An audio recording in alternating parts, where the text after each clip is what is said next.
Assalamualaikum warahmatullahi wabarakatuh. Perkenalkan, nama saya Rashita Dewi dari kelas 10 L5 SMA N1 Muara Telang. Di sini saya akan menjelaskan tentang penyimpangan sosial dan pengendalian sosial. Yang pertama, penyimpangan sosial. Penyimpangan sosial adalah perilaku yang tidak sesuai dengan nilai dan norma yang berlaku dalam masyarakat. Terdapat juga 3 teori penyimpangan sosial, antara lain: yang pertama, teori anomi atau bisa disebut juga teori Robert K. Merton. Itu adalah ketidakselarasan antara tujuan hidup dan cara mencapainya. Satu contoh dari teori anomi adalah ketika seseorang ingin kaya tapi caranya adalah dengan berkorupsi. Teori labeling atau bisa disebut juga dengan teori Edwin Lambert. Itu terjadi karena seseorang dapat menyimpang karena diberi label oleh masyarakat. Dari teori labeling adalah ketika seseorang telah diberi label nakal oleh masyarakat, membuatnya jadi semakin nakal.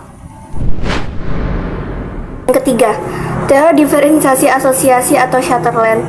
Itu terjadi karena penyimpangan dipelajari dari lingkungan pergaulannya. Salah satu contoh dari teori diferensiasi asosiasi adalah ketika seseorang ikut-ikutan hal-hal buruk yang dipengaruhi oleh pergaulannya. Contohnya bolos sekolah, tidak mengerjakan tugas, dan lain-lain. Sosial juga dipengaruhi beberapa faktor. Contohnya, ketidakharmonisan keluarga, faktor ekonomi, faktor pergaulan, dan lain sebagainya.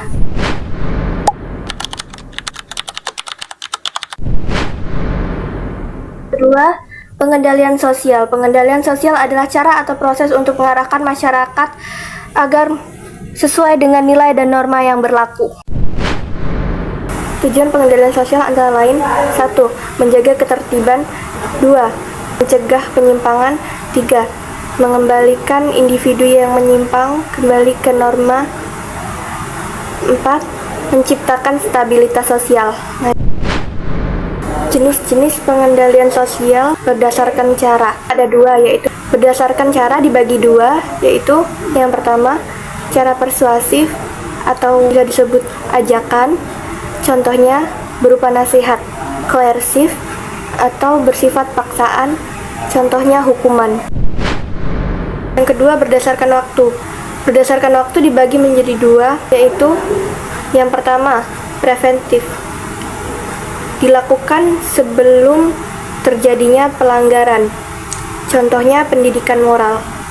Yang kedua, represif atau dilakukan setelah terjadinya pelanggaran. Contohnya hukuman penjara.